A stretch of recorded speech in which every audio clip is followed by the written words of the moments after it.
on est dans un déni de l'importance du bien-être sur un plan sociétal entier.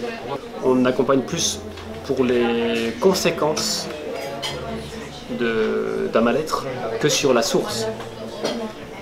C'est là où des pratiques comme le bain de forêt vont amortir ça.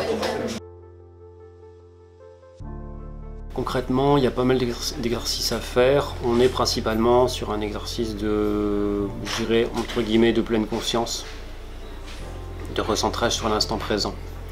Alors tout est une question de configuration des personnes que j'accompagne. C'est-à-dire que la plupart du temps, on a affaire à des personnes qui ne sont pas ancrées.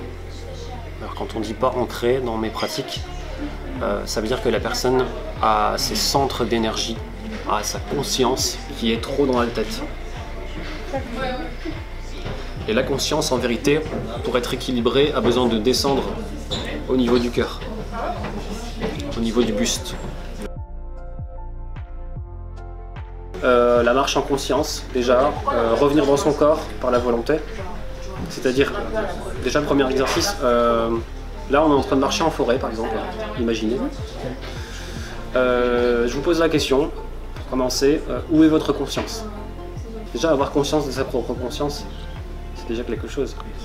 Se mettre en relation avec l'esprit d'un arbre ou l'énergie d'un arbre, tout dépend du système qu'on préfère, est un exercice en soi. Ensuite, le saluer, tout simplement. Moi j'utilise le salut japonais, on va dire, asiatique. Le saluer, c'est-à-dire le reconnaître. Et l'arbre, on va par la suite faire des tas d'exercices qui sont finalement des effets miroirs de notre relation à nous-mêmes. Pour reconnaître, la première chose c'est le saluer et ensuite lui demander l'autorisation d'entrer dans son périmètre. Un arbre qui vous répond. D'un point de vue totalement extérieur, ça paraît complètement farfelu.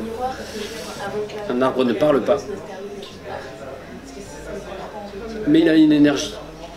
Si on arrive à se concentrer sur elle et la ressentir, on peut savoir s'il est de bonne aloi d'aller vers lui ou pas.